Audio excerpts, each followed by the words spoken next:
le tuto du point envers. Alors, le point envers, par rapport au point endroit, on va le tricoter avec la laine devant nous. Pour le point endroit, on a mis la laine derrière. Ici, on va la mettre devant. Hop, je la passe devant. Et comme je vous racontais dans mon tuto sur le point endroit, moi je tricote avec la laine tenue dans la main gauche. Donc, je fais une boucle autour de mon petit doigt et je passe mon index en dessous. Je vous remettrai le lien du point endroit dans la description de ce tuto. Donc le point envers se tricote avec la laine devant. Et cette fois, au lieu de piquer de l'intérieur vers l'extérieur, comme pour la maille endroit, on va piquer entre les jambes de la maille, de l'extérieur vers l'intérieur. Donc toujours entre les deux jambes de la maille.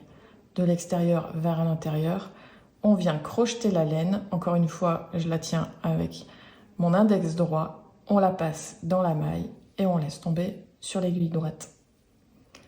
Donc, on ramène la laine devant, on passe entre les jambes de l'extérieur vers l'intérieur, on crochette la laine et on laisse tomber sur l'aiguille droite. Laine devant, toujours. De l'extérieur vers l'intérieur, on crochette la laine, on repasse dans la boucle et on laisse tomber sur l'aiguille droite. Alors, vous verrez que la maille envers, c'est pas celle qu'on préfère faire au début. Et franchement, je veux pas vous décourager, mais ça dure un moment. Je me souviens que mes premiers tricots, c'était des tricots à plat. Et que quand je faisais le côté maille endroit, c'était trop bien. Quand j'arrivais au côté maille envers, j'étais désespérée.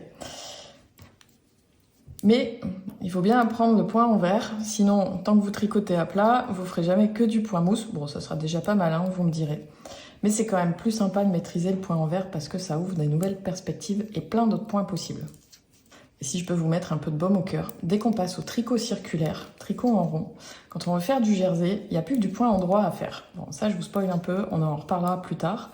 Pour l'instant, on n'est pas dans le tricot circulaire, mais c'est un peu une libération à ce moment-là. Et puis finalement, au bout d'un long moment, on finit par devenir copain avec le point envers malgré tout.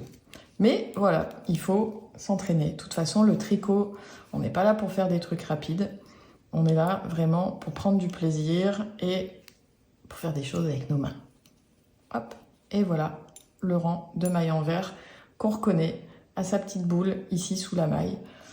Contrairement à la maille endroit qui, elle, a vraiment deux jambes apparentes. Et donc, quand on sait faire la maille endroit et la maille envers, et ben c'est là où on peut apprendre plein de nouveaux points. Et dans le prochain tuto, notamment, je vais vous apprendre le point de riz.